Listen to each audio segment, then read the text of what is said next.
কাসেম সিদ্দিকী তৃণমূল কংগ্রেসে যোগ দিলেন, আর 21শে জুলাই মঞ্চে তাকে মুখ্যমন্ত্রী বসতে দিলেন না। আপনি কিভাবে এটা ব্যাখ্যা করবেন? এরা কাসেম সিদ্দিকীর প্রয়োজন হয়েছিল সংখ্যালঘু ভোটটা টানার জন্য।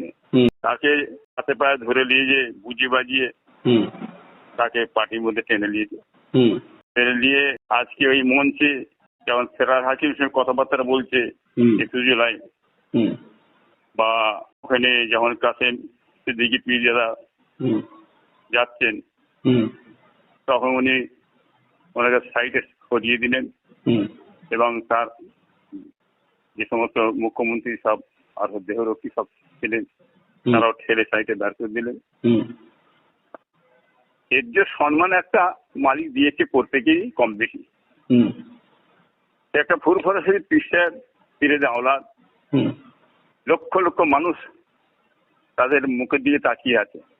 এখন মুখ্যমন্ত্রী সেদিকে খেয়াল না করে আজকে তিনি মনে ভাবছেন হয়তো সংখ্যালঘু ভোটটা সব আমার হাতে এসে গেছে, কারণ কাসেম সিদ্দিকী আমি পেয়ে গেছি, এসে এখন আর বেশি প্রয়োজন নেই।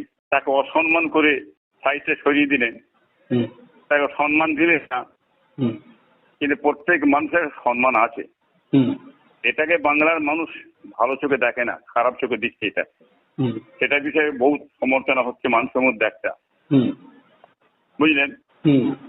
তবে যে কোনো সময় মুখ্যমন্ত্রী চলে যায় পদ থেকে, মুখ্যমন্ত্রীর সম্মান তখন থাকবে না। চলে গেলে পদ থেকে চলে গেলে চেয়ার থেকে চলে তার সম্মান থাকে না। কিন্তু কাসেম সিদ্দিকী সে ফুরফুরা পীরের আওলাদ, তার সম্মান তার জায়গাতেই আছে। কিন্তু এটা কাসেম সিদ্দিকী বুঝলে না, কি বুঝলেন, এই প্রতিবাদী মুখটা তার ছিল।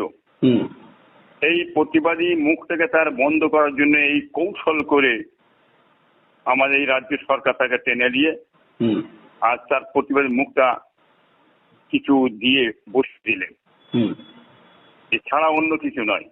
কিন্তু পীরজাদা সাহেব, ইব্রাহিম সিদ্দিকী আপনি অনেক সিনিয়র, তো প্রকাশ্যে মঞ্চে যখন বহু মানুষ রয়েছেন, যেখানে নেতৃত্ব রয়েছে, মুখ্যমন্ত্রী যে আচরণটা করলেন, এটা কি সত্যি কাঙ্ক্ষিত ছিল? এটা সত্যি কি বেদনাদায়ক, লজ্জাজনক? কারণ ফুরফুরা ইতিহাসের কোথাও ধাক্কা লাগলো বলে মনে হচ্ছে। আপনি তো অত্যন্ত সিনিয়র মানুষ, আপনি পীরজাদা ইব্রাহিম সিদ্দিকী। ওর একটা সম্মান তো আছে, ফুরফুরা পীর সাহেব একটা সম্মান ইজ্জত তো দিয়েছে, আজ থেকে নয়, ব্রিটিশ থেকে তো হয়ে আসছে। বা এত দেশে কংগ্রেস, বামপন্থী অনেক ছিল, এখন নতুন সব আইএসএফ হয়েছে, বড় সব সংগঠন হয়েছে, তারা খুবই সম্মান ফুরফুরা পীর সাহেব দিয়ে থাকে, দিয়ে গেছেন। কি বুঝলেন, এবার কি করা উচিত কাসেম সিদ্দিকী, কি করা উচিত এই ঘটনার পর? আপনার মত কি? ঘটনার পর আমার তো মনে হয় তাকে আমি কি বলবো, এটা তার তো ব্যক্তিগত ব্যাপার, বুঝলেন, সেটা আমাদের বলে যায়নি।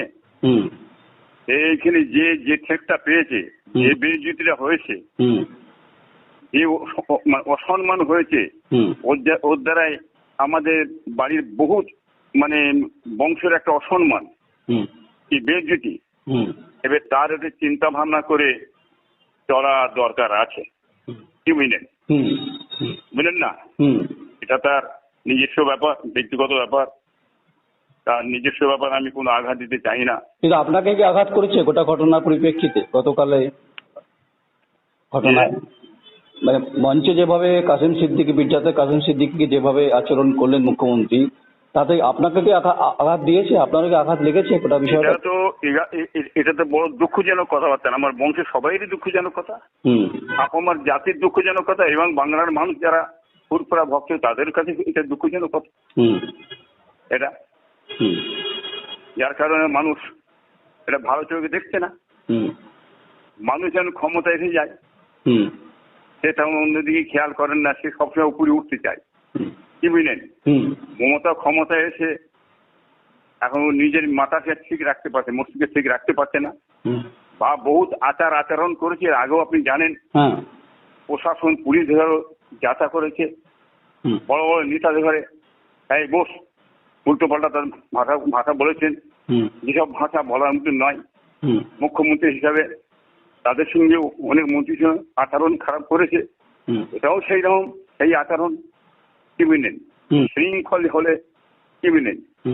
মাথা গরম, বাংলার মানুষ জানেন, কখন কি মাথা গরম হয়ে যাবে বলতে পারছি না, যার কারণে অনেক মন্ত্রী বা প্রশাসন বিভাগ তারা একটু ভয় চলে, দূরে চলে, তারা সেরকম একটা কথাবার্তা বলতে চায় না, দূরে থেকে এড়িয়ে চলে।